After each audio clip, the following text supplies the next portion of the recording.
And what's interesting is that people may not understand too much about the channel, and it's not very difficult, certainly not rocket science. So let's get started and see how I could help share some information. So the channel, just some numbers in case you're just familiar, and I know some people like numbers. I particularly don't like too many numbers, but here's some numbers for those who like it. It's about 40 years old, this channel we're talking to. There's about 500,000 channel partners globally, give or take 100,000, depending on who you believe. There's about 80,000 managed service providers, or what they call MSPs. Again, that number could be adapted based upon your country. There's about 100,000 or so, maybe 130,000 tech companies in North America. Again, these numbers could be adapted or changed depending on which research piece you look at.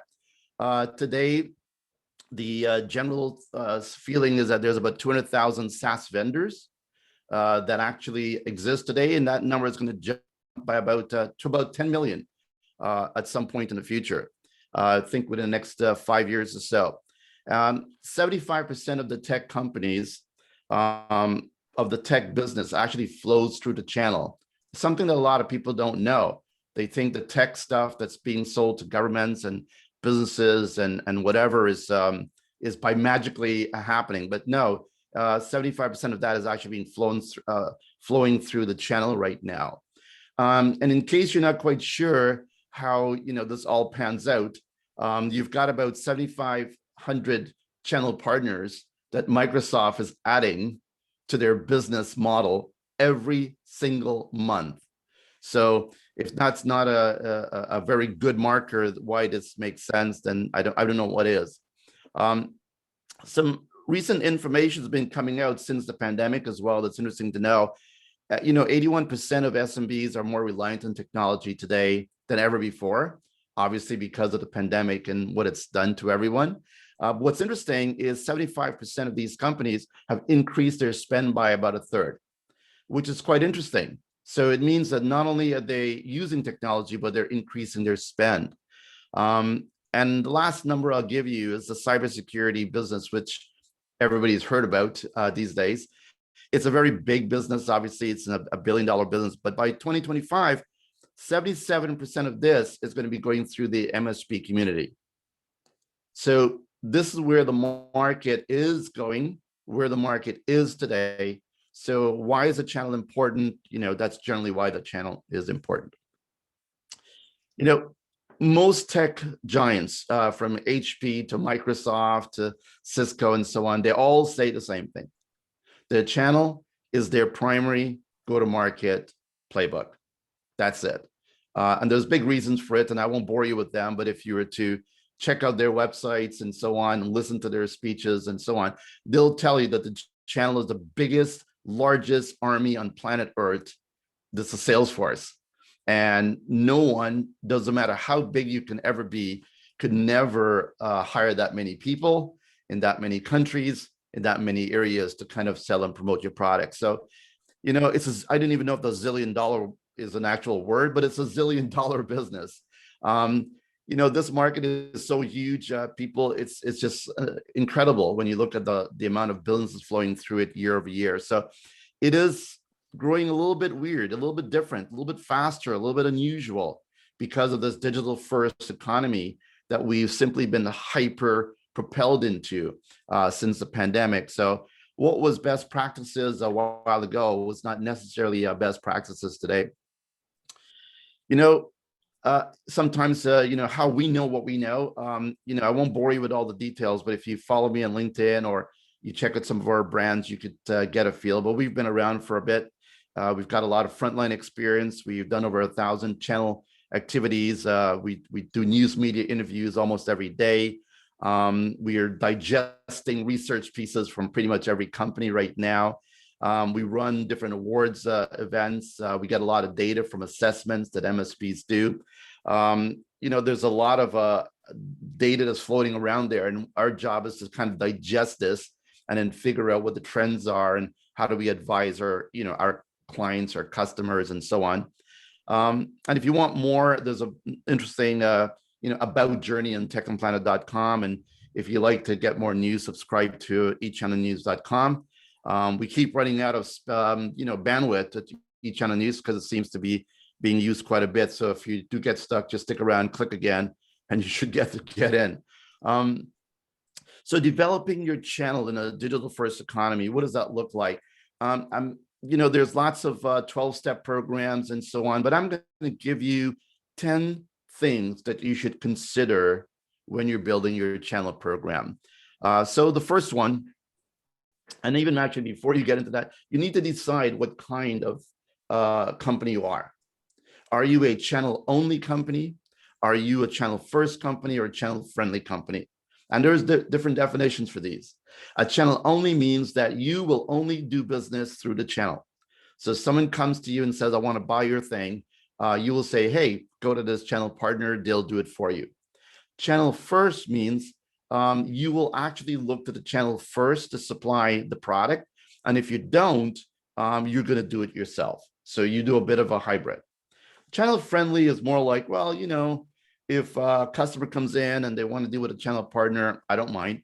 But in general, it's not part of your strength. It's not your focus. It's not your go-to-market. It's not your primary go-to-market. So you need to determine what type of go-to-market playbook that you want as a company, how you look at the channel.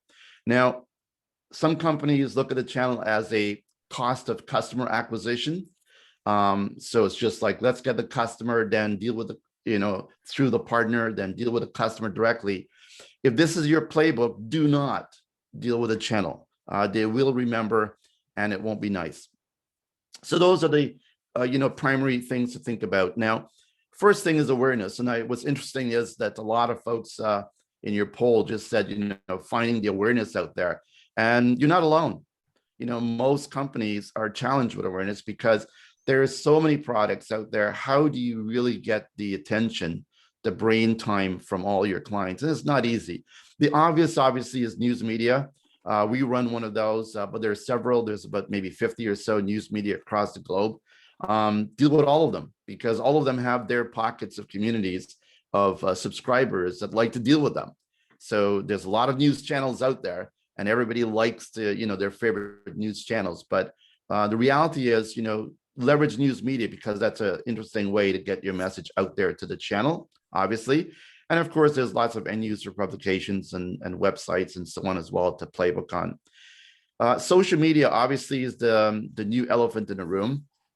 It used to be sort of a choice, a couple of years ago. Now it's not a choice. You need to have a very strong social media plan because if you don't, you're just completely invisible. Influencers is another thing that we don't really hear a lot about in the years in the past, but now it is. Influencers, there's quite a few influencers in the tech space, and you need to get to know them and need to influence the influencers because these are the folks that's got really good followings on whether it's on LinkedIn or wherever they are. And if you convince them that your product is amazing, they can actually help convince their community. That is amazing. Events. It used to be the gold standard was you did about 200 to 300 in-person events every year. That was the gold standard. And that's crazy because your channel team is on the road for literally 300 days a year, which is an insane, brutal, journey. Today, that has completely changed. Obviously, for the pandemic, people don't want to meet as much. In-person events are going to be changed dramatically. They're morphing into a hybrid event where you have a smaller audience. It is live streamed. It is recorded. It is shared on social media. In other words, everyone out there is going to consume content in the way they want it to be consumed. So that's the really, the bottom line. You have to have a solution in a way that everybody can actually participate in this. Digital assets and content, these are the obvious ones, like your website has to rock. You have to make sure you're looking good in the website. And please, if you are going after the channel, make sure you have something on your website that says partners. And in the partners section, you have to have, here's why you need to be a partner with us. Here is the benefits. Here is a login. Here's partner with us. Click on here, talk to, Ori, whomever is, in your world, right? You need to show that you're a partner. If you have a website that doesn't have anything and any mention about a partner, channel partners look at that and immediately they say, this customer, this vendor is direct. So you need to actually look the part and be the part. If there's one thing you remember out of this whole conversation is if you are, having a solution in this planet and you are in security or whatever that category is, you need to focus on becoming a thought leader, a real, authentic, real thought leader. And if you can achieve that, you are 50% towards the goalpost. So become a thought leader by sharing good content, good information, and so on. And you'd be amazed how that can help you. 2, we know in marketing, there's strategy, programs, and tactics, and so on. And it's marketing folks understand this, right? However, if the management, the top leaders in the company, has not bought in to a channel strategy, my advice, don't do it, because it won't matter what you do, it won't move through. There's management who'd say, or CEOs, yeah, just go try the channel a little bit, go to an event, see what happens, try it out, and it doesn't work that way, right? It's not the channel takes a lot of energy and effort and resources to do so. That's very important. You have to have the management buy-in. Build the right fit channel programs. Do not go to a typical brand in the computer business and say, hey, I would like to copy what they do. Okay, don't copy anybody's channel program, because what's good for them may not be good for you. There's many factors that goes into this. How well are you known, the sector you're targeting, what type of partners you're going after, and so on. So, do not just go with a typical bronze, silver, gold type program. As a matter of fact, don't go with that program at all, because it's old news. You have to go to a different type of a channel program, and I'll talk a bit about that as well. And it's obviously that you have to localize. You just cannot go into a country, any market, without understanding how business is done in that world. That saying, when in Rome, do the Romans do, do what Romans do, I think applies to just about every country. So number 3, it used to be, I would not have a slide like this in my presentations because it didn't really matter as much, right? Road warriors were the really big theme, 18, 20 months ago. However, now it's different. You need a digital first channel team. And it means different things to different people. But basically, I could tell you that all your salespeople and all your marketing people better have a digital playbook.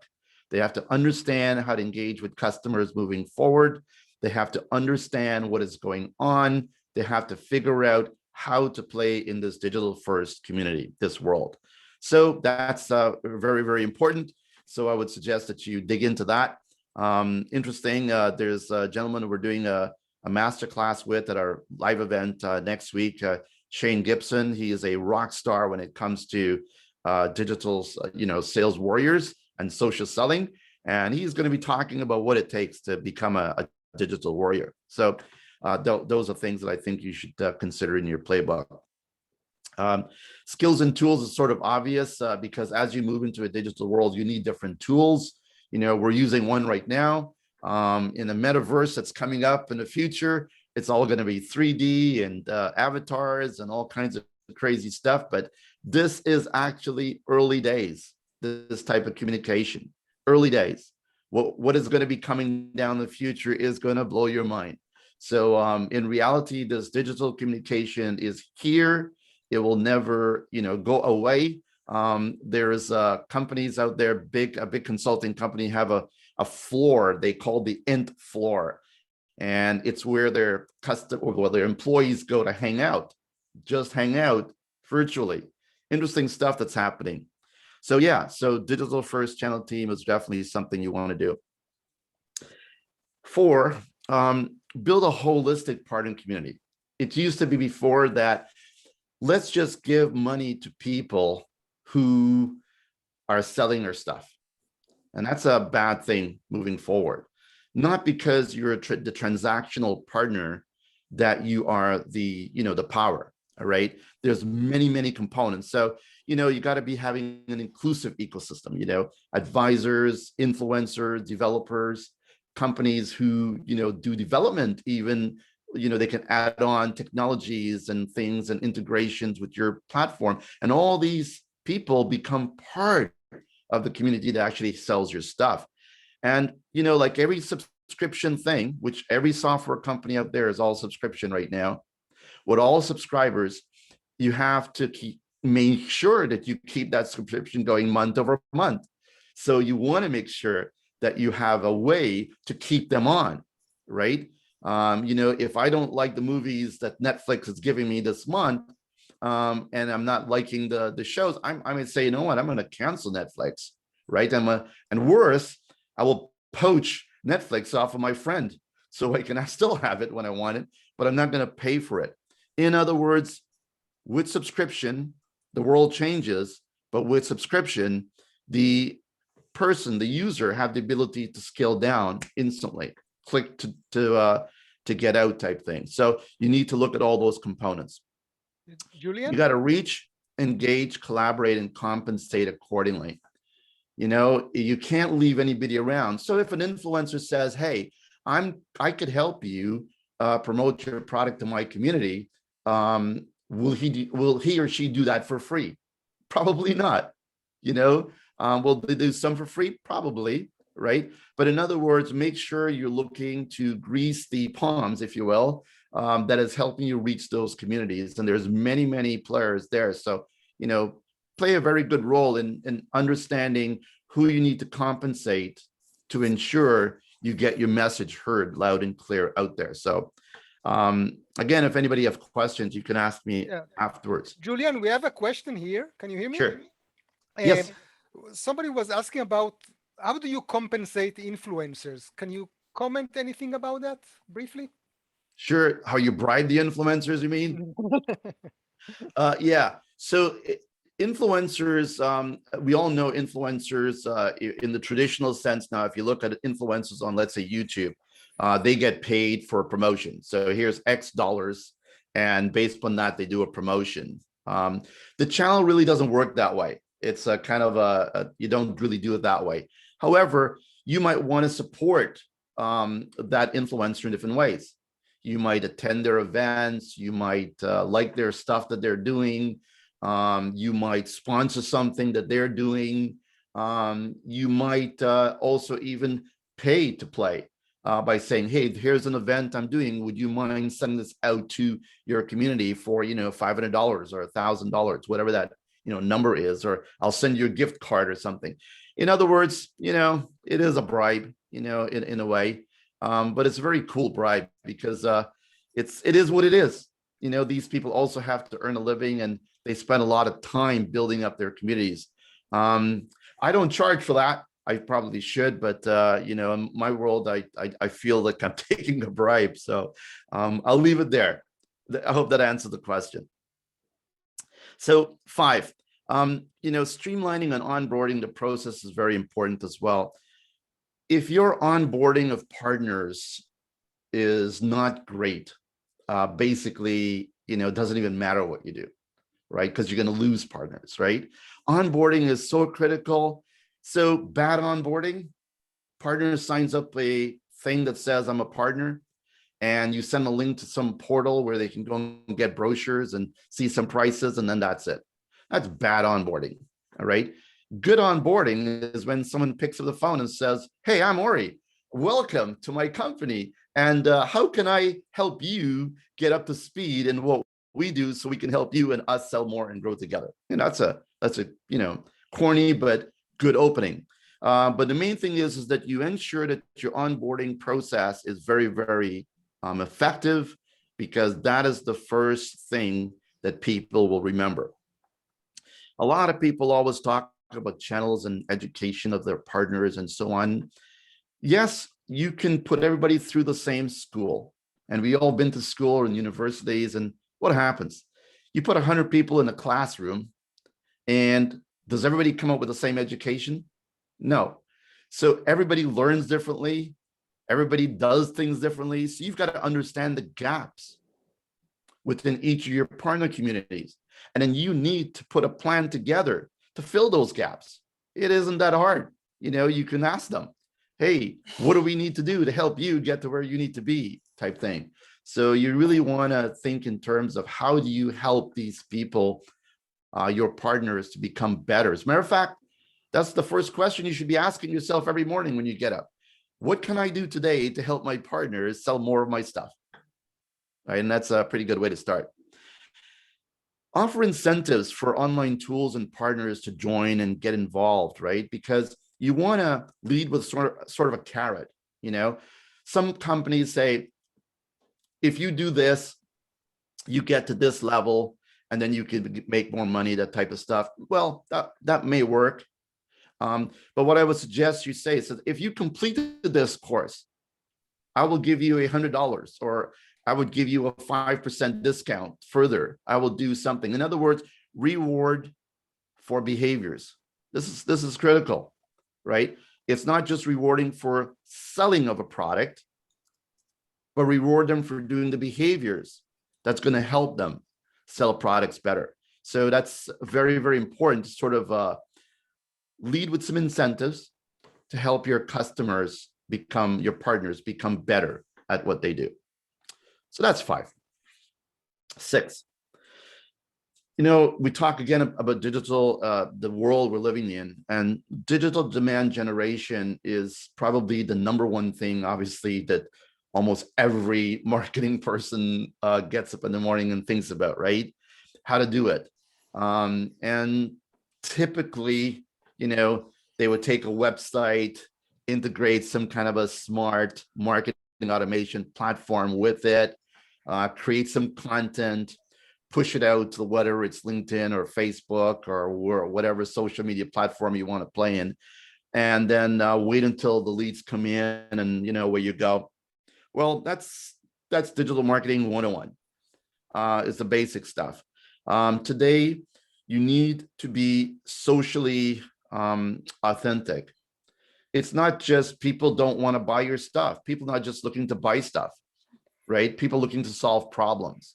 So you need to really step up your content to make sure that you're delivering the right content to your customers. Because if you don't, and everything that you send out there is about me, well, then I'm not quite sure you're going to be able to get the kind of traction that you want to do. Now, a lot of vendors work in co-marketing with their partners, and so many do it so wrong. You don't create an ad campaign and then tell your partner, hey, put your logo here and send it out to your customers. I mean, what is that, right? The problem is as well is that you'll take a hit with Google search engine, because Google's going to say, hey, wait a minute, you got 100 partners, 100 companies using the same content. So it's not good, right? So you got to customize this content. So don't just feed partners digital content, integrate it with what they do. So simple question, hey, partner, what do you use in your channel automation? Oh, great, we don't use that, but how can we help you, get the content to put out there so we can leverage that better? And then work with your partners to do a better job of integrating and aligning your strategic digital marketing playbook with theirs. And once you do it once, you'll go, that's the way to do it, because you grow sales, you rinse and repeat. So try not to automate it too much. Make sure you're looking at the content and getting it right.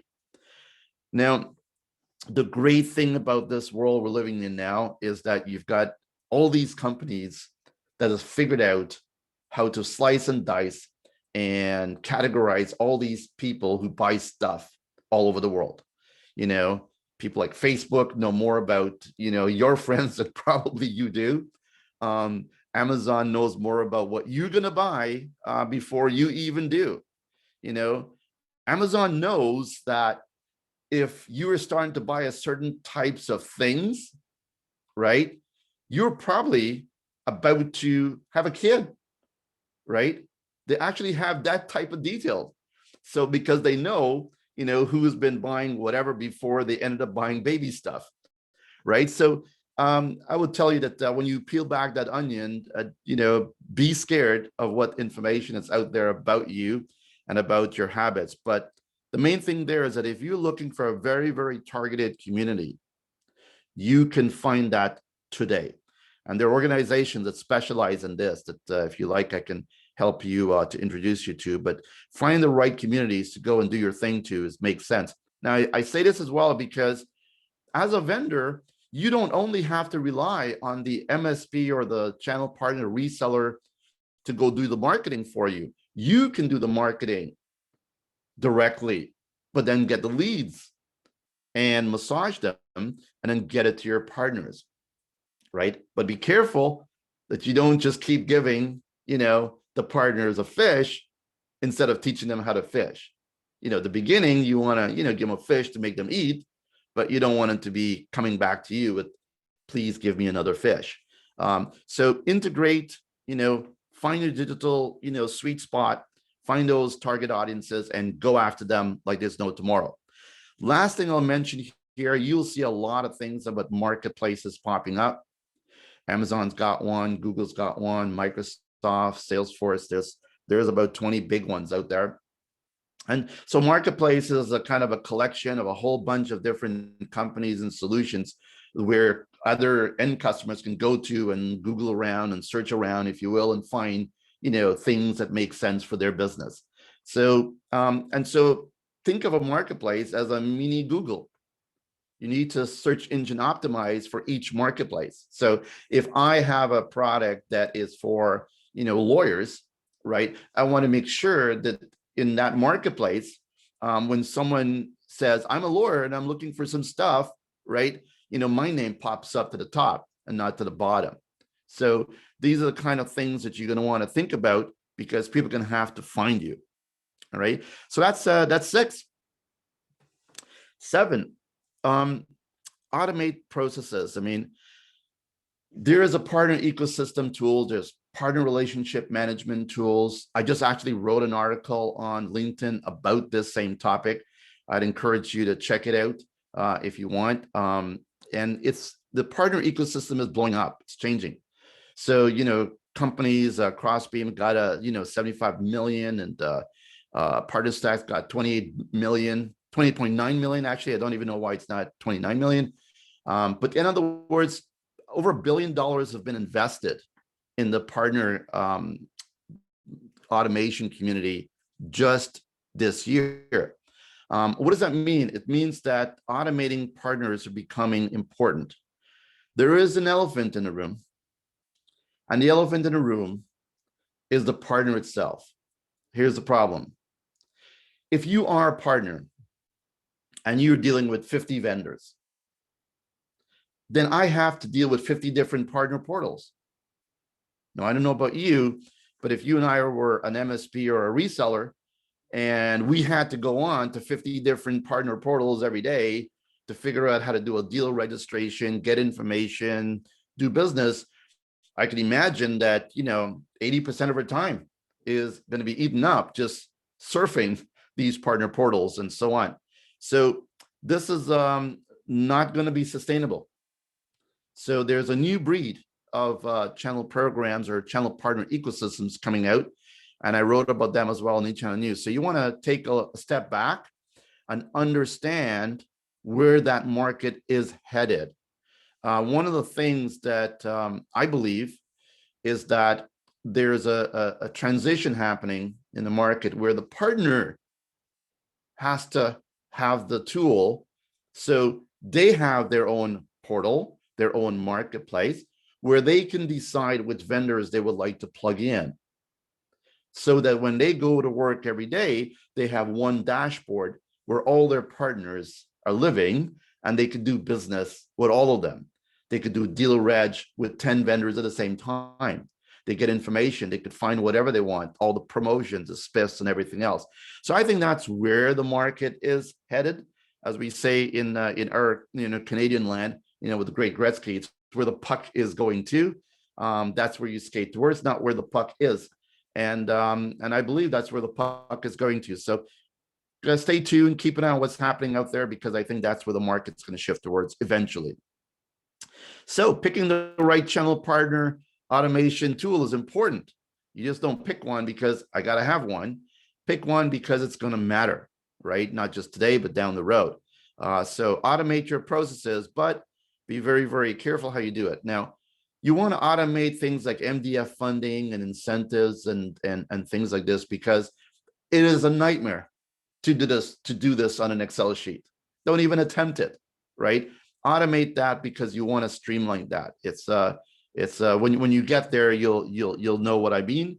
But generally, and if you're there and you're having troubles, well, it's because you don't have it automated properly. So automation is critical to scaling and growing successfully. So 8, in today's world, again, you have to be prepared to adapt and innovate. In what has happened with the pandemic has kind of shown us that nobody knows what's going on, right? It shows us that you can't predict anything, right? If someone told me that I'll be ordering my groceries online, I would never believe them. Although pre-pandemic, people were ordering groceries online.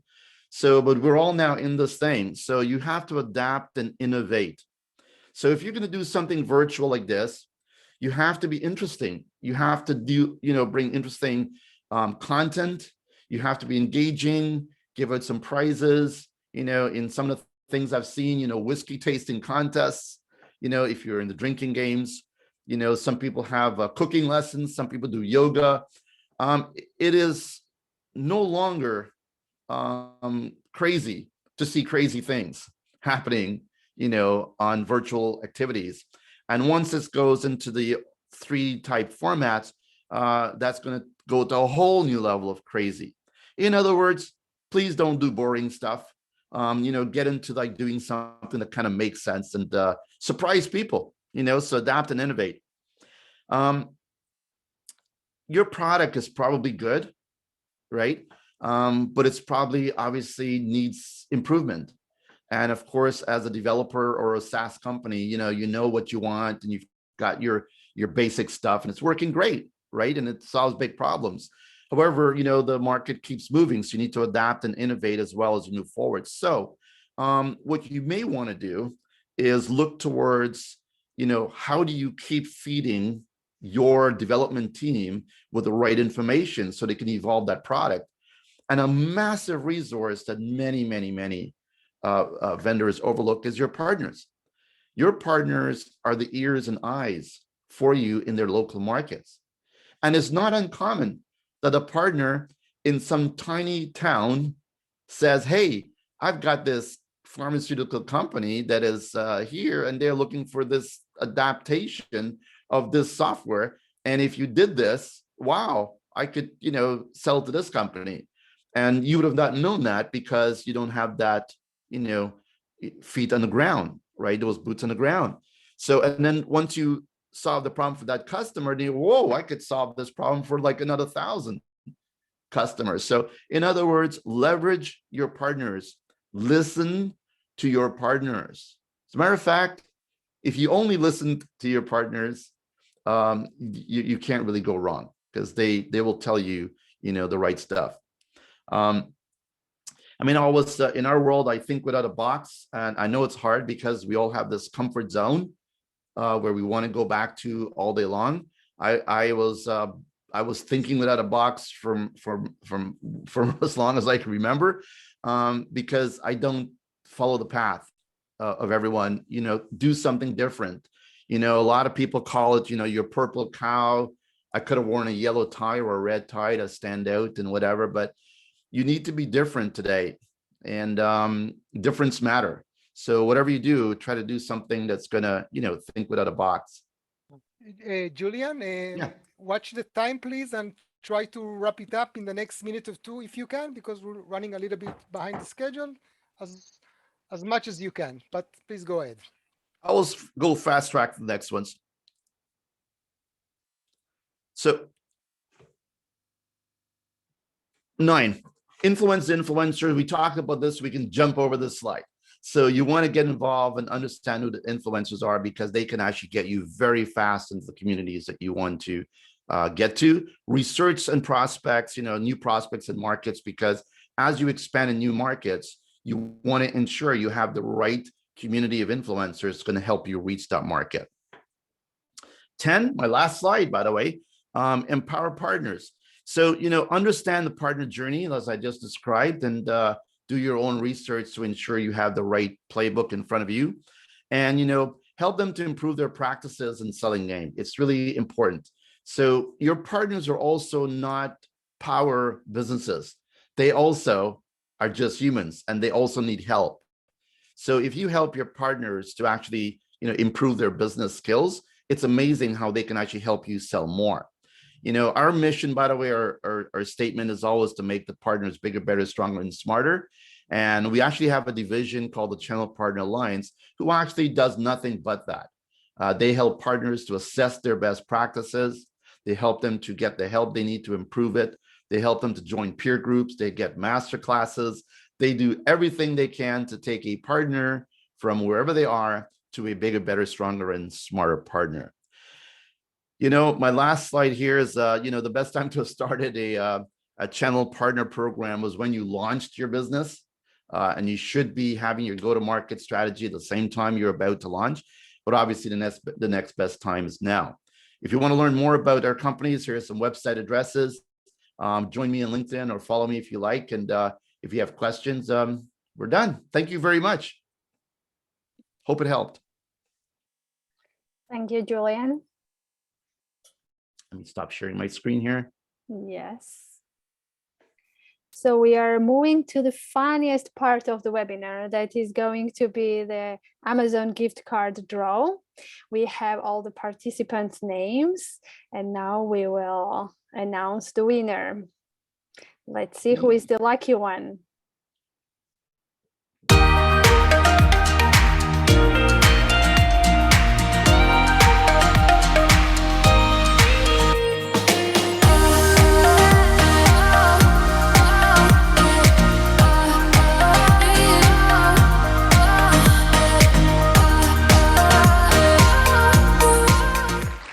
And the winner is Offer Sinconi.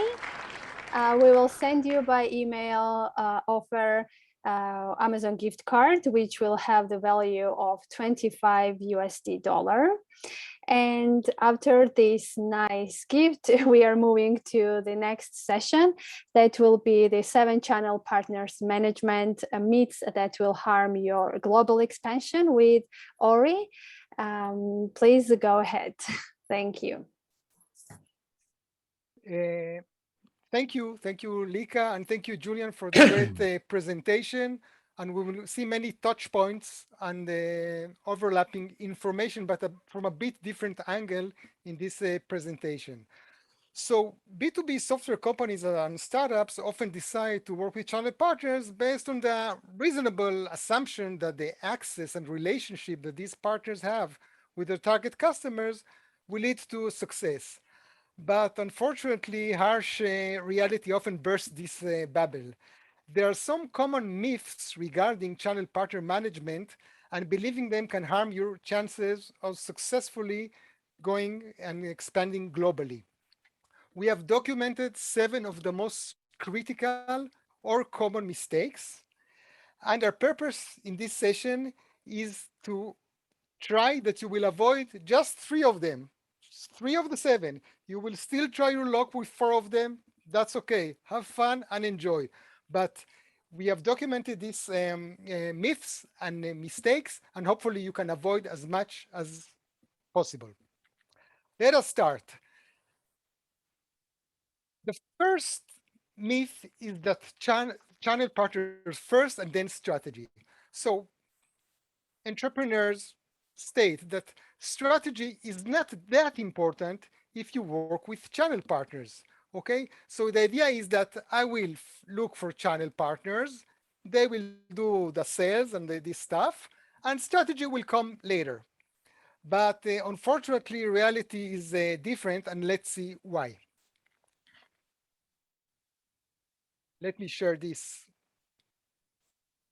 screen with you.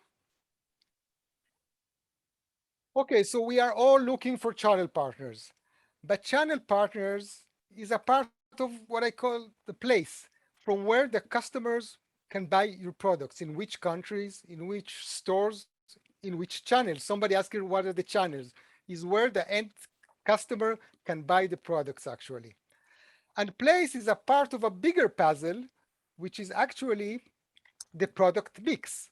Okay, so the marketing mix, sorry, the marketing mix with the 4 Ps: place, product, pricing, and promotion. We're going to get to it later on. And this is part of a bigger process of marketing analysis and strategy. So what happens with companies that they go launch a new product or what wish to go global, we do a series of a process which starts with the company. We look at the company, at the DNA, at the product, what worked well for them, what were the success, what were the failures. We conduct a market research to see the market size, the market categories, how do customers purchase these kind of products, what are the segments, the various segments of customers. We then go to a competitor landscape where we analyze the competitors. What do they sell? How do they sell? Which channels? What is their unique selling proposition? And so on. And once we've done that, we can go to the marketing analysis and strategy part. So we do a SWOT analysis of the strengths and the weakness of the company and the opportunities and threats that lie ahead. And we try to decide the target customers. And this is aligned very much to the channel partners. So imagine that you're selling a cybersecurity solution for big retailers, and you found a wonderful channel partner that sells to banks. Okay, there's no alignment here. Okay, the fact that he's an excellent channel partner, but his base customers or the ones that he has contacts with are from another segment, it doesn't mean that he's the best fit for you. So you first need to decide what are the target customers, and based on that, you can choose the best channel partners. They are all good, but who are the best for your business? And this is part of the strategy. You need to have a unique selling proposition. What differentiates you? Your channel partners will judge you based on that. How easy is it to sell your products? Are they different from the others, or there are thousands like this? If you have a unique selling proposition, then you will find better partners. And then we come to the product, to the marketing mix. So we have the 4 Ps: place, product, pricing, and promotion. And this is like a very delicate puzzle. If you move one element of it, you have all your strategy misaligned. For example, many companies want to go with a low pricing as a strategy. That's okay. But if you're working with channel partners, you need to secure their part, okay? Their commission, okay? So you have to look into that. Or you want to sell via MSPs, your database performance monitoring solution. MSPs will typically wish that the product will have like a central dashboard through which they can monitor all their customers. If your product doesn't support that, that could be problematic. Or if you have a fully self-service process of sales and onboarding, then you might need the channel partners, okay? So you have to figure out where it meets your overall marketing mix and strategy. So and then you can decide on the place, and of course, who are the best channel partners for you. Let's go back to our presentation, and to summarize this point, actually, what we need to remember, okay, is that a lot of tactics, and you heard a lot of tactics from Julian, you're going to hear them from me, and it's very important, the execution, but without a strategy, it's the noise before the feed. What does this mean? You're going to spend a lot of money on marketing activities and meetings and contracts and a lot of resources. But the fact that you'll choose the best channel partner, if your strategy is not in place, it's not going to succeed. So you need to align your channel partner go-to-market strategy with your overall strategy. And in that case, you will have bigger chances to succeed. Let's move on. I signed a partner agreement. My job is done. We saw that people here have challenge of locating partners. And indeed, once that you locate one and sign with them, I do recognize that it's an achievement. Okay, frankly, I'm saying that. And it's important to sign an agreement to set the right level of expectations and commitments. But nothing will happen if you're not going to be active. And Julian told us all about how many activities and the platforms and tools and thinking out of the box are required in order to make you partners active.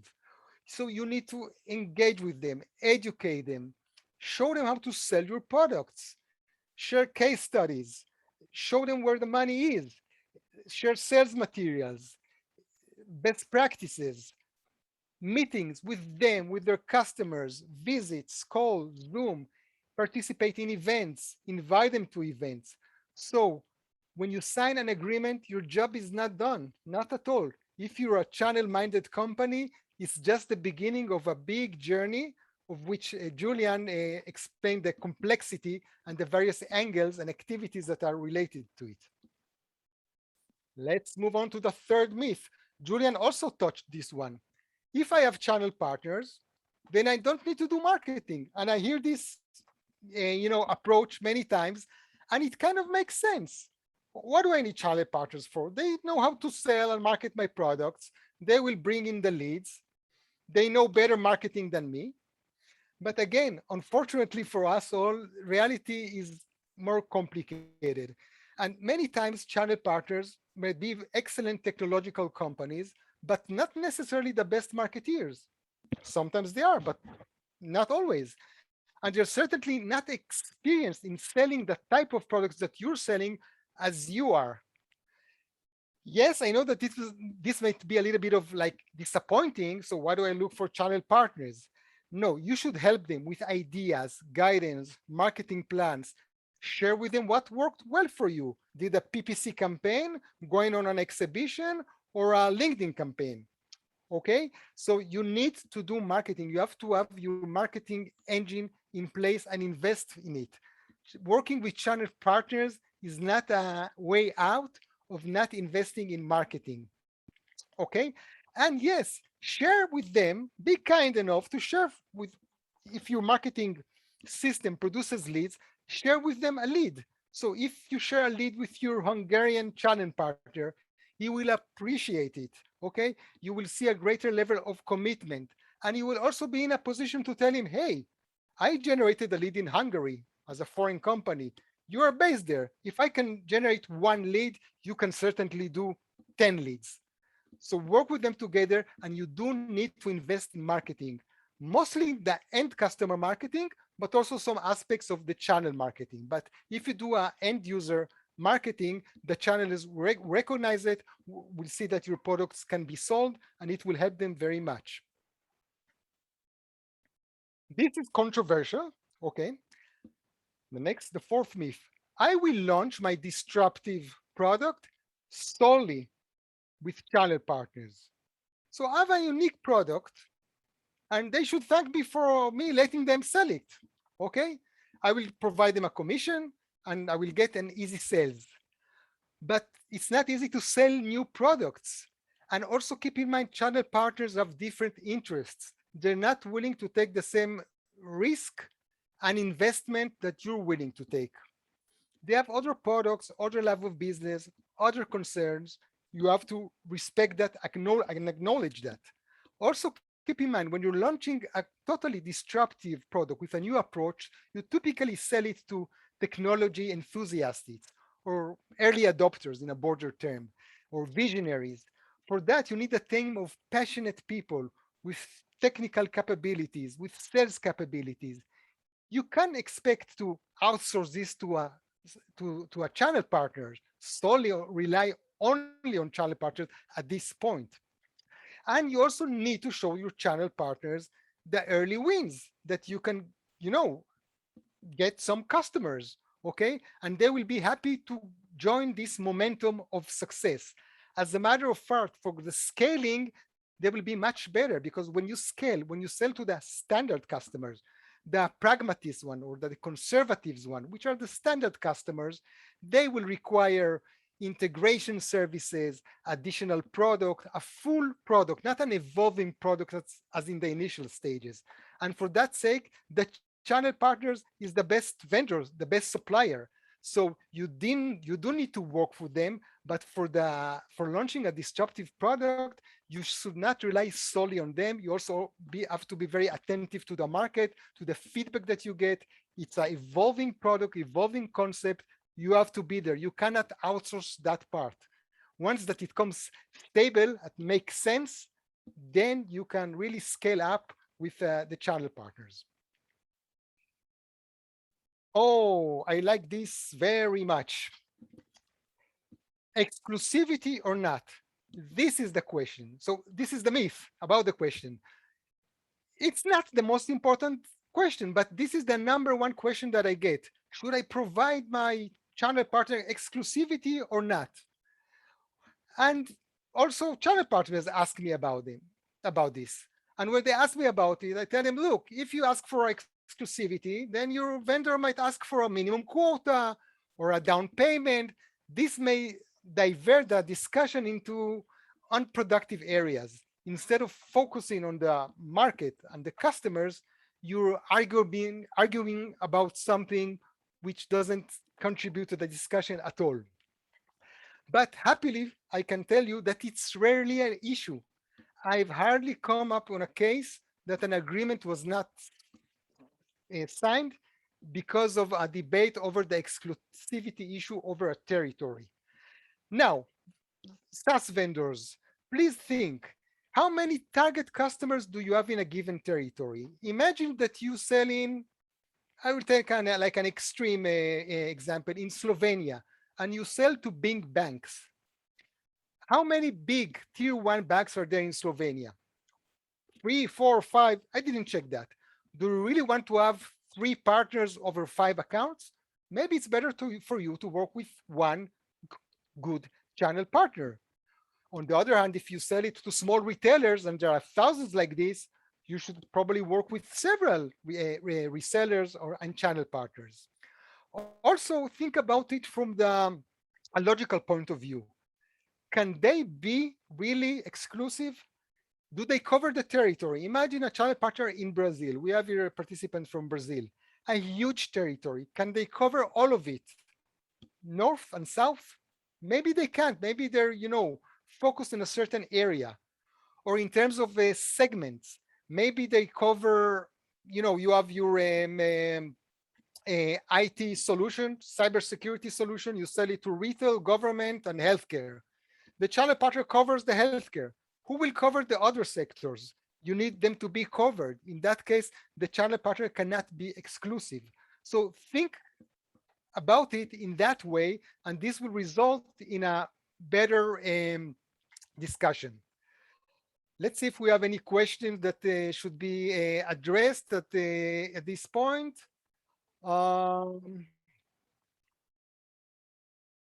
Tips on issues when dealing with different countries from home base. Okay, we will try to address this later on. I gave you some perspective over the issues of territories, which is of course very strong when you're talking about global markets, global marketing.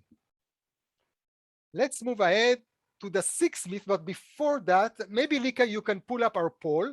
I'd like to ask you, how do your channel partners report you on their sales activities or the sales funnel? So they're doing lead generation, they're doing demos, proposals, meetings. So maybe they are not reporting, maybe they report by their CRM, maybe they have their own CRM that they're using, Excel, or other ways. Okay, those that picked up other ways, it would be nice to put them in the chat to see some ideas. Maybe we can read them later on, in which other ways they do that. Are we done with the poll, Lika? Or yes, we are done, and I'm sharing the screen. Okay, so many of you don't report at all. Many use Excel. There are other ways. Partner CRM was not selected at all. That's interesting. Okay, cool. Thank you. So this leads us to the sixth myth: reporting. It's not for the channels. They're motivated. They get a commission. They don't need to report. They are not my employees. And what happened in this case is that many companies wait till the end of the year to realize that this relationship is not working. But you don't need to wait to the end of the year. And as Julian said, you need to provide feedback and compensate them for their behavior. Okay. And yes, you need them to report to you, but consider it as part of a communication, of a relationship. Nobody, let's be frank, nobody likes to report. I don't like to report to my clients. Channel partners don't like to report to the vendors. Their respective sales managers don't like to report to them. We all hate to report. It's okay. It's normal. But as a vendor that you and as a channel management function, you need to know what's going on in your territory. But why don't you provide a value over this reporting? So if a channel partner reports to you over his activities, and you see in the report, and it doesn't matter if it's in Excel or CRM or another tool that is engaged in a sales process with a certain customer with certain traits, why don't you provide him some value, telling them how did you win such customers in the past, or how did you compete with your biggest competitor in that case? So you can provide them value. If you provide them value, then it's not reporting for the sake of reporting, but you actually you're engaging them with them in a communication, in a relationship. Okay, so you can generate over the reporting value for the partner, even though he doesn't like to report, but it's your obligation to know what's going on. Okay. Finally, pricing. Oh, it's a very delicate issue. So it goes like this. As a partner, they can decide what is the right price for the end customer. I, as a vendor, don't need to get into that.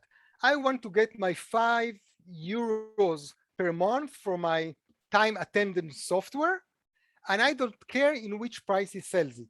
He can sell it for €7, for €10, for €5, for €1. He can give it free of charge. He can pay the customers. I don't care as long as I get my €5. It kind of makes sense, right?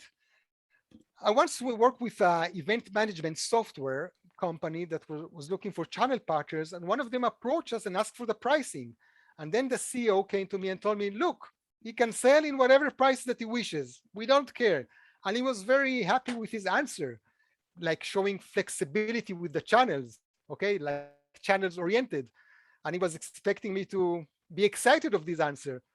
But actually, I was not. I was telling him that's not a good thing here. You're conveying here two negative messages. One of them, first thing, that you don't have a price list. You actually don't have a price, which was true. Second thing, you don't have any idea what is the right price for the end customer. You didn't research your market. You don't know where this purchase fits in the customer needs. Okay, so because we discussed the issue of strategy and we saw the 4Ps and the pricing, now you realize that pricing is part of your strategy. You cannot omit it. You cannot outsource it to a third party. You need to have control as much as you can. Yes, it's not completely, not 100% over the pricing. Okay. Also, you may be surprised, but sometimes the channels actually don't know what is the right price. So I work with a channel partner from Italy, maybe I think he's here with our audience. And he asked me, hey, I don't want to decide what the price is. You should tell me what is the right price for the end customers. I will negotiate the commissions and all this with you. Don't worry, but you should tell me what is the right price. And this is what I've seen. Okay. And I know that it's like arguable, but I saw that the successful companies control their pricing. They do have a control over the pricing.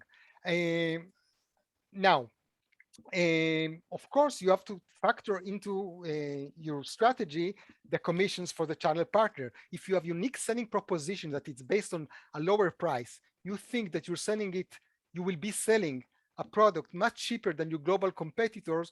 Sometimes these companies realize that it's not really a unique selling proposition because they used to sell directly in their local market without the channel.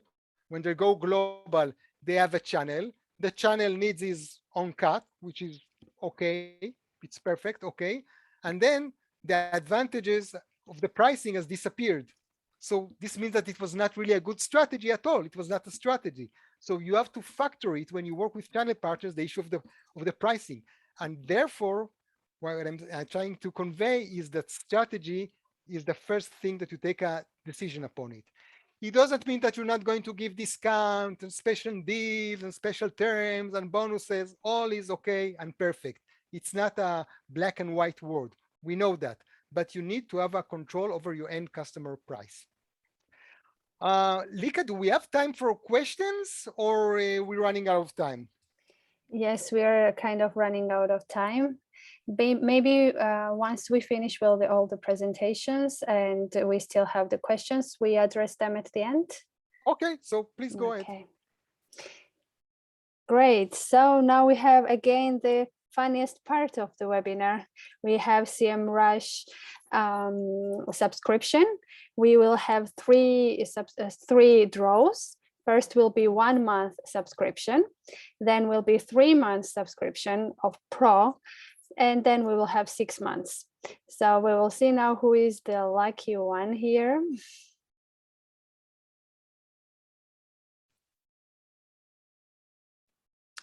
Here we go.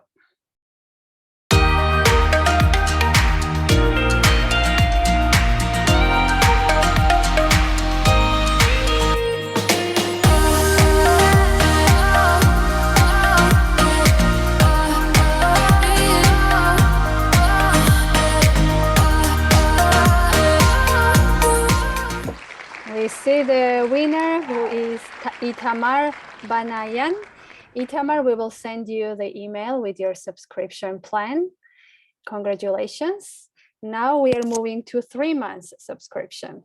Let's see.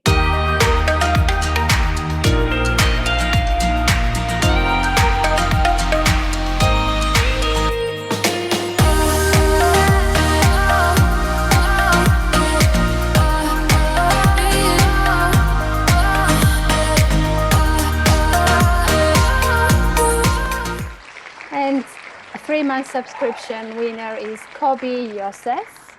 Congratulations, Yosef. We will send you also the email. And now the next one.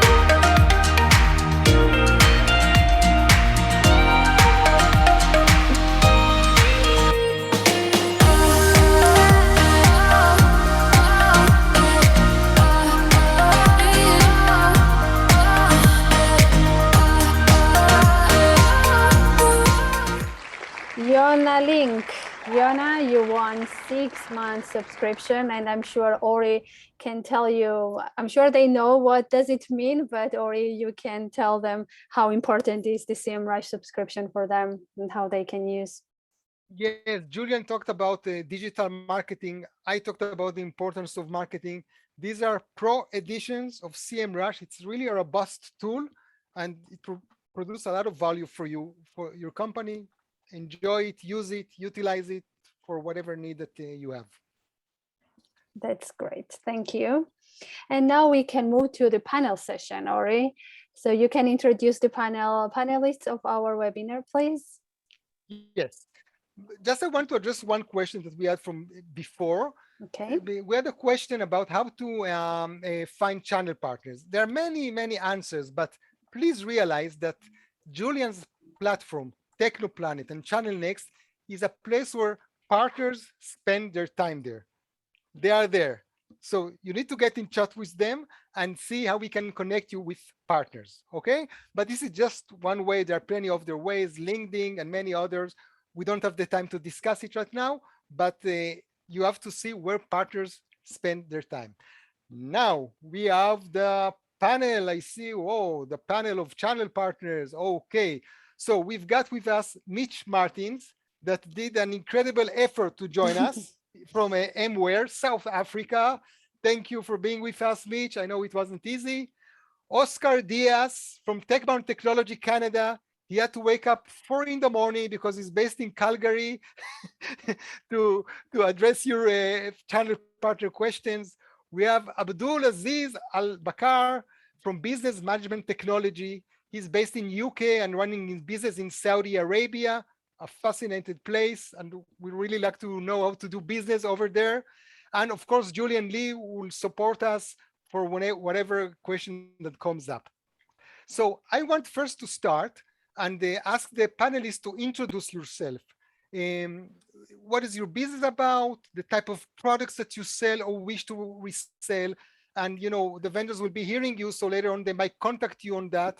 So please be brief and precise and tell us what you're doing. Mitch, let's start with you. Thanks so much, Ori. And yeah, I just want to say welcome to everybody again. I'm here from sunny South Africa and we've been load shedded. So that's why Ori said I had a problem logging in. I'm the CEO at Mware Automated Business Solutions. We design, develop, implement automated financial operational processes.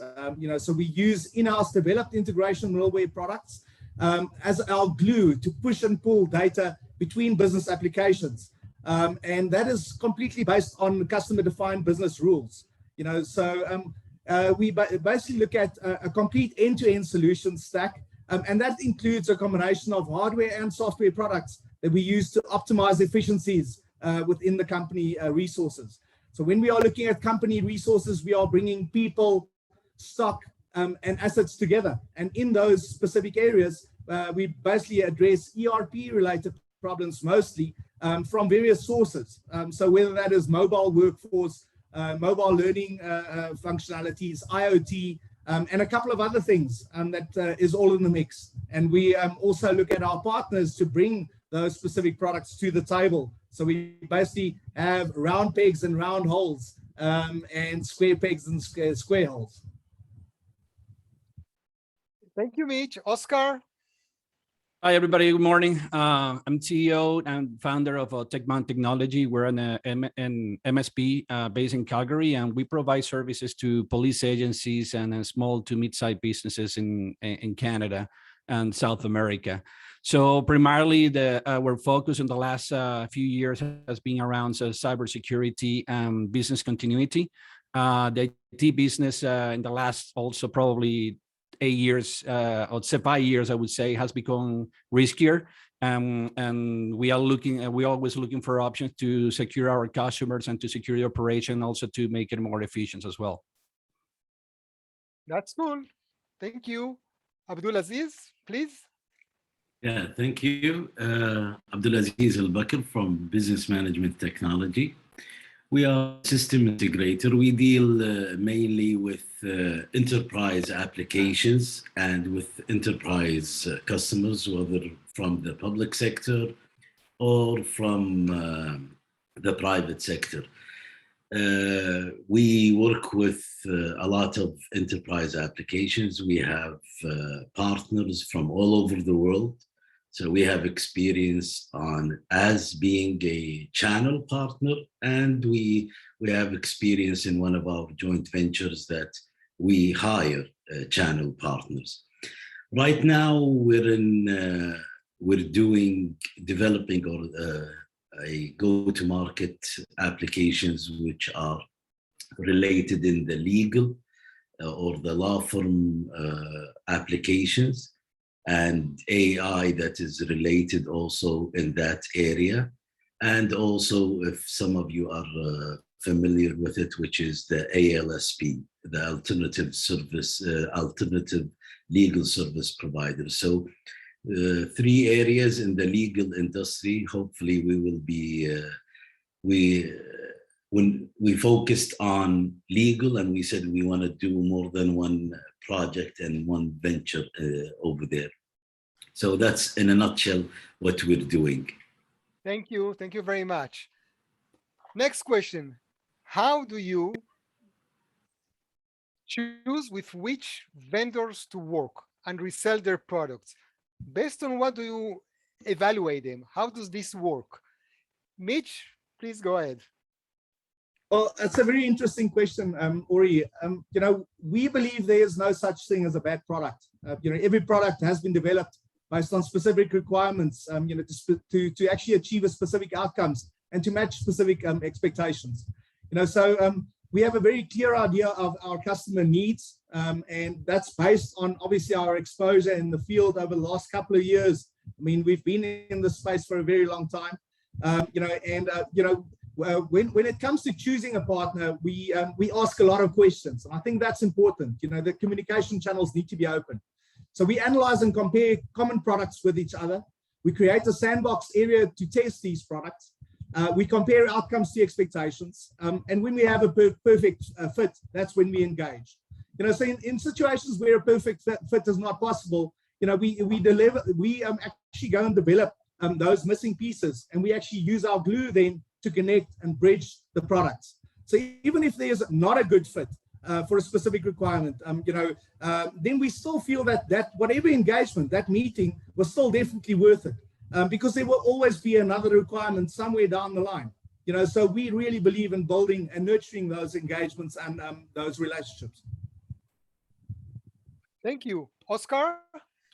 Well, the thing is that the SaaS vendors are dealing with similar problems as IT companies, which is building trust. So we, as IT companies, we need to build trust with the prospects in order to actually be able to sell a product.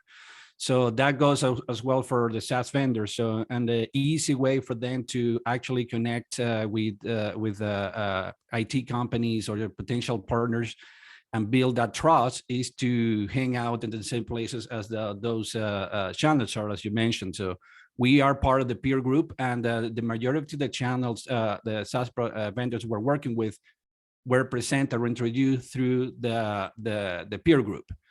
So that's one step that they need to overcome at some point. The second thing is that the SaaS vendor needs to look for a long-lasting relationship with the partner. So if there is value there and they're looking and they're willing to put the time to build the relationship with their partner, then that will go, that will help a lot to have a, to choose the vendor. So basically I will summarize that and those two. So it's a building trust to have a really good product, and they are willing to actually have a good, a long-lasting relationship with the partner. Okay, great. Abdulaziz Al-Bakar, please. Can you repeat the question again? Yes, how do you choose with which partners to work? So how do you pick up who your partners are? Based on what do you evaluate them and decide, yes, I want to work with this vendor, with this SaaS, with this software vendor, with this ISV? Yeah, well, first of all, you have to market. The same way you're going to be marketing your product, you're going to have to market the opportunity for channel partners to come up. And you have to see that they are interested in this type of solution that you are selling. Another part which is very important is don't get fooled by the size of the channel partner or the number of people or the clients they have. You have to see how much resources are they willing to commit. He might have 500 employees, but how many employees are going to be dedicated to your solution? Even if it's 2, it's good enough. 2 are good, but commit and see the communication, how it's going to be. If there's an easy communication with them and you're going to be able to know how they do their sales process, because part of the sales is cross-selling to their other clients. So this is very important. Last point is, are they focused on the sector that you are targeting or not? This is a major checklist that you have to take a look at. Yes, and it's a strategic point. It's a very interesting point. Thank you. Julian, do you have anything to add here? You've talked with so many channel partners. You know them very well. What is your point of view about this? How do you choose a channel partner? I think the key word is very carefully. And because you could spend a lot of time with people and it ends to a dead end. You know, first thing is really just check their website, make sure what they're doing makes sense for you. check their LinkedIn profile, make sure they're, they're engaged, right? So you could see to which level, they're engaged. And think of every channel partner like the way, like they have a resume, right? We all have a resume. People who go for jobs has a resume. And in that resume, people do lie in the resume. So you do want to go through the resume to make sure you look at all the points that make sense for you and kind of match them together. I think Mitch said that you can put a, round thing in a round peg in a round hole in a square hole. And that's pretty much it. You got to look to see where that square and round is and identify the key things. Best advice is to look to the end customers that the partner is actually targeting. And if that gels with what you are trying to solve as an outcome, it's a good indication that, dig in a little bit more because it could be a potential client. Okay, that makes sense. Next question. You're working with several SaaS vendors as a partner, as a channel partner. What's the common trait of the most successful vendors that you've been working with?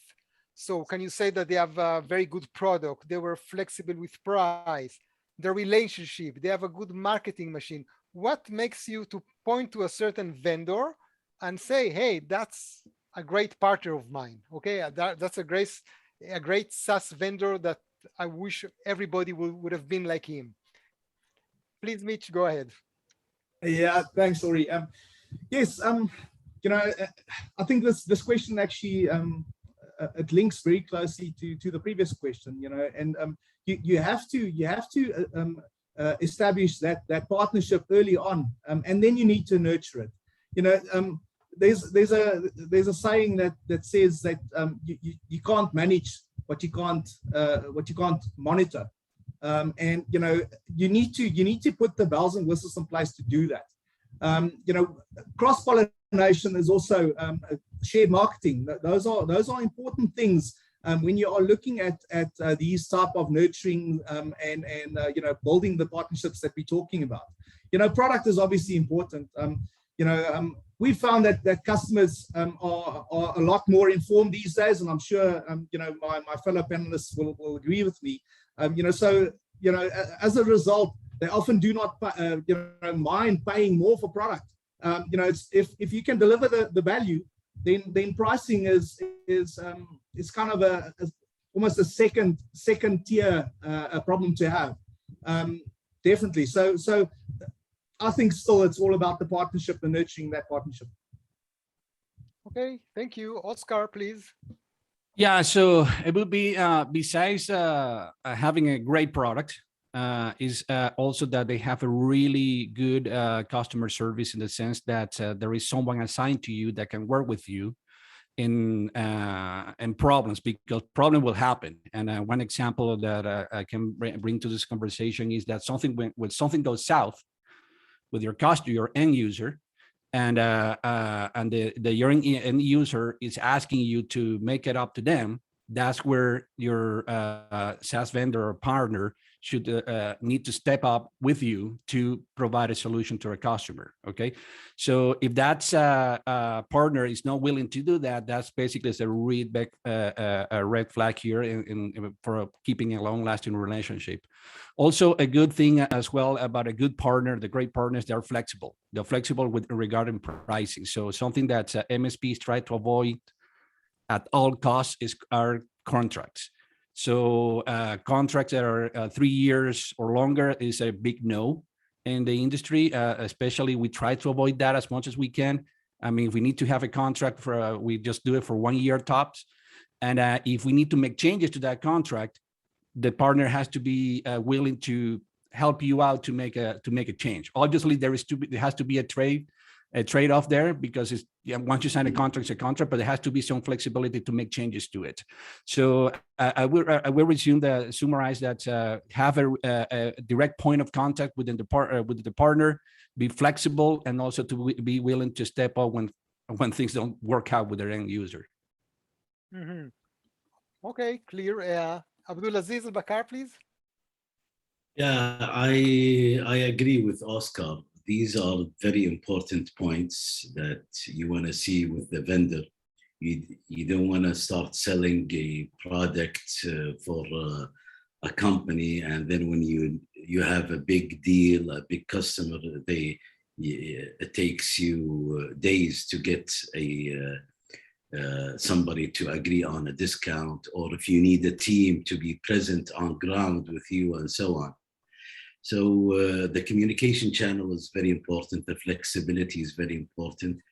And also the transparency. The transparency is very important. You know who you're talking with and who's the people, not only just one person. You need to work with different departments, from the finance, from marketing and sales and so on. So all of that is very important. Great. Julian, anything that you would like to add here? What makes a vendor a good vendor? Well, actually, you outlined it in your presentation, but maybe if you want to add your separate angle to summarize this, or what you've seen are the traits of the good SaaS vendors. What are they doing well that makes them attract the good channel partners? Well, there was all good points that everybody made, but for me, there's just really two things that makes me look at a vendor and go, yeah, I think I want to rock with that vendor. And that is passion and empathy. You know, I hate vendors who just talk about their products like a drone. We make this product. It is really good. It is best in the world. You will love me. It will make you money. I couldn't care less. But if someone gets up and go, hey, how can we work together? What's going on down there? You know, that's a game changer. And I guess we come out with this word empathy, and we've seen a lot less of it in the world as of recent. And I think the world is trying to change this back to being empathetic. And if you're a vendor and you have no empathy for your partners, then why would I even want to give you any time of my day? There's something called the Great Resignation going on the world. You know, 4 million people left their jobs a couple months ago. And basically, it's no longer about like, I'm working for you for a paycheck. People want to feel that they're doing something of value. They want to feel, you know, that it's that you like dealing with them. They want to have purpose. This challenge is happening globally right now. So if you want to retain the right partners, get with the program. And the answer is, you know, be passionate about your stuff, and then other people will be passionate about your stuff. The gentleman talked about Abdullah, about the, you know, looking for, you know, a couple of people within a company to kind of help you, you know, push your products. You know, I want the whole company to say, hey, we want to move in this direction, right? And my question to them is, how do I get everybody here excited to kind of move in that direction? So passion and empathy goes a long way, my friends. It's especially today, I think. Yeah, I fully agree. I would like to take your point of view about pricing. I mentioned it in the myth, the last myth, about who decide upon the end customer price. Mitch, what is your take about it? Do you want to be fully in control of it? Do you rely on your vendor? How does it work? Tell us your point of view, whatever you have in mind about it. You know, the big thing is, every one of those vendors have a very good idea of what is capable within that specific market sector and with the pricing that is currently on the go. You know, to start from nothing makes it more interesting, and then obviously we will engage and you know, test the waters. From a pricing perspective, I would not want to bombard our partners in that regard. You know, I would rather try and assist them to see, you know, if a specific price is working in a specific channel, in a specific tier. You know, whether I'm working with entry-level type customers or enterprise type customers, and there are different pricing structures for each. I think these days with SaaS models, it makes it a lot more easy to deal with you know, the bigger tiers of users that I'm engaging with, rather than, you know, the old school perpetual once-off with annual license fees. But yeah, we try not to dictate. We try and actually come to a common ground together with a partner. Okay, interesting, very interesting. Oscar, what is your take about it? Pricing, who determines what the price is? How does it work? Yeah, Tell us your secrets. Yeah, from MSP perspective, we rather to control the pricing, the end user's pricing, for a lot of factors, depending on the type of solution that we're selling. There are solutions that are comes with more risks than others. So especially the cybersecurity tools, we rather to price those to the end users. There are other instances where we have partners that they sell through channels and sell directly to the end user. And we just basically keep that same MSRP to the end user, and you'll just basically take a cut from it. It's like, for example, in Google. So they have already their price set. Everybody can go to the website and see the pricing. But if we resell Google, for example, we get a cut of that MSRP that Google has. Something that the partner must not do at all whatsoever, and that has happened in here in the MSP world, is that where we sometimes there are partners out there that sells an end user, and the eagerness of selling something, they undercut the partner. So that's cheaper than the MSP they have published, and therefore they sell cheaper than whatever partner is offering to that moment. And that will damage the relationship to a point that will never recover for sure. Very interesting angle. Thank you. Abdulaziz Bakar, what is your point of view about pricing? How it is determined? Give us a look at yes. I think it should. There should be a standard pricing. That's something important. When it comes to the discounts and the pricing of additional services, that might be important to sell to incentivize the customer to buy in. Sometimes the additional services and so on. So that I think it should be between either you rely on the partner, or if the vendor has the capabilities to go to communicate and to discuss with the partner, I think that would be a good thing. First, he's gonna understand more about his partner and the customers and get more information. But at the end, it has to be justified. Any changes in the pricing, anything has to be justified, even if it's somebody from the sales team that wants or recommends a certain pricing, there has to be a justification for that. Thank you for that. I have here one last question. So, the vendor signed with you an agreement, and you imagine a new vendor, you just signed with him.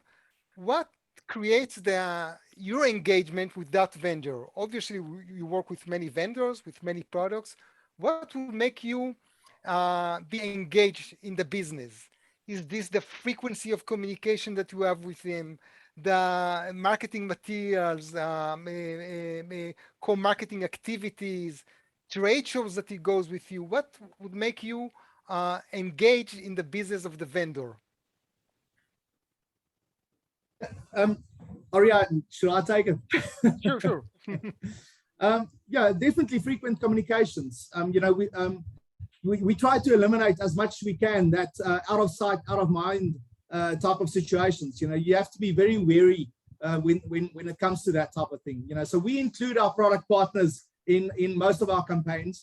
Very good example is, we are currently busy with a video campaign that basically address problems that we are solving for our customers. So rather than being product centric, it's all about the problem solving. So what we do in that regard is, we pull in our partners and we ask them to provide scripts, which we then send for copywriting before we obviously get our video content creators to actually do the videos and the voiceovers. And when those videos are then ready to be shared, then we actually get engaged with our partners to do, once again, to assist with those the co-marketing events. So when we do that, it also leaves a very good feeling with regards to the partner that, they are not out there in the cold. We're actually doing these things together. Thank you. Very important insights. Oscar, what is your take about that? A little bit everything that you just mentioned, Ori. So is I think a key component here is the account manager that is working with you, in a sense that bringing leads, going with you to meet with customers, and also taking something from Julian as well that puts passion into the relationship, in the sense like for example, that you get in touch with your partner and say, hey, if I have a new lead, let's work together on this, and then your partner would say, oh yeah, let's do it right away, let's work on this, let's find always who's incumbent, let's try to find why we're better than them. So that's basically where helps a lot in the relationship. And finally, I would say that person on the partner end, the account manager, reminds you about the marketing material, the promotion that are ongoing at the moment, giving you material about how that any given product is better than the incumbents and where they're the main competitors, and knowing where your customers are, your target market is. Because, for example, we work with police agencies, and we're working with a partner. They might say, okay, I have this product that is for police agencies. So that he's thinking of me, he's helping me to not just to grow my business, but also he's in the same token, helping me grow their business, is helping them to grow their business as well. Cool. That's cool. Very important. Abdulaziz Al-Bakar, what is your take about being engaged? How do we motivate you to be engaged? We want to sell our SaaS solution. Help us. Hey, you're on mute. We cannot hear you.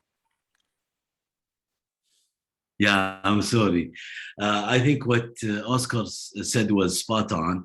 I would add to that that engaging more with the customer is very important, with the channel partner and between the channel partners. So get multiple channel partners, 2, 3 to work. Let them look at a certain sector, a certain market, and agree with them on strategies, tactics, how to approach this.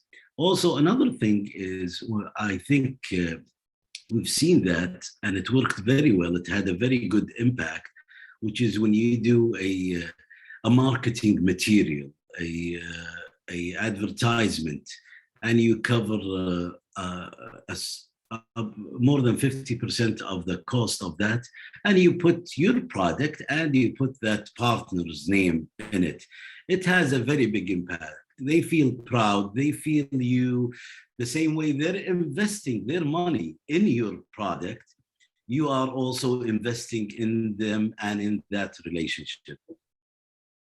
Cool. Very good advices. Very good advice from all of you. Julian, your take about this finally, how do we make the channel partners engaged? I know you talked a lot about it, but I'll give you the final word here. Exactly what you just did. Ask your partners. They will tell you, for me, it's like, it's not rocket science. If I want to know how to help my partners, ask them. Oscar and Mitch, you guys just that's exactly what it is. So don't listen to your marketing people or people in the ivory tower. They may know a thing or two about the world, but they don't know what it's like living on the front lines of being a partner. Look, MSPs, the average margin for an MSP right now is around 17% on managed services. This is too low. It should be higher.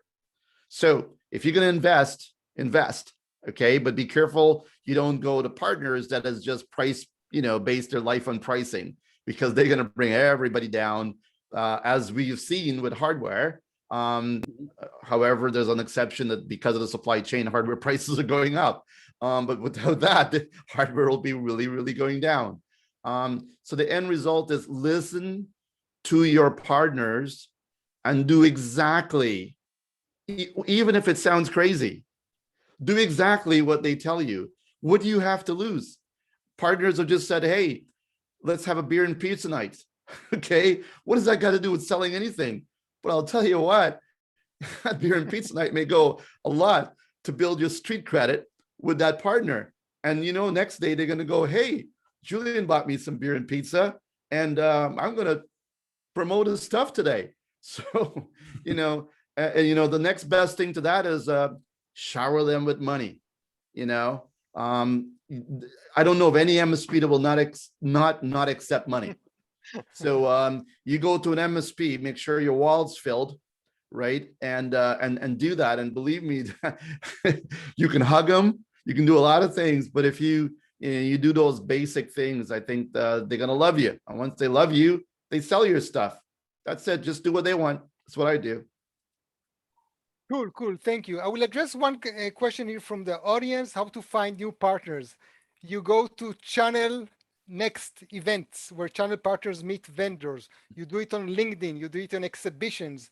You do it by just looking the websites. You talk to your other partners. You talk to your customers. Sometimes you can consult with your customers in a given country and ask them who are the best service providers, IT service providers. Oh, I know that it's not a full answer, but we are short in time. Finally, I want to provide you some value over here. Thank you very much for all our panelists. It was really insightful, very, very important. So what now for you guys? Okay, we're all tired, we know. So you can book a free consultation. And maybe Lika, you can copy paste these links in the chat box so people can copy the links. You can book a free consultation with us. You can get an interview in our Fireside Chat series where we interview CEOs and founders of B2B software companies that already have a success in global markets, and they will share tips and their experience. You can join our future meetups, so you get notification of these kind of webinars. You can share your product. Send me an email with your product. Tell me to which of the panelists you want to address it, or to all of them. Just a brief, keep it short. And if they have any interest, we'll make the introduction, okay? And also, you can take the survey. Once we're done with the webinar, automatically it will launch the short survey of 5 or 6 questions. Answer them. We will do a draw of another Amazon gift card, send it by email, publishing the website of the winner for all of us to be happy. So I want to thank our panelists, Julian, Oscar, Mitch, Abdulaziz, all of you, all the audience. Thank you very much for being us, for sharing your question. We'll answer some of the question also offline. We realize that we didn't answer all of them. We want to keep the time schedule. And thank you very much. Thank you, everyone, and have a good day. Bye-bye. Bye-bye. Good morning, evening, whatever. Bye-bye. Bye. Bye-bye. Cheers.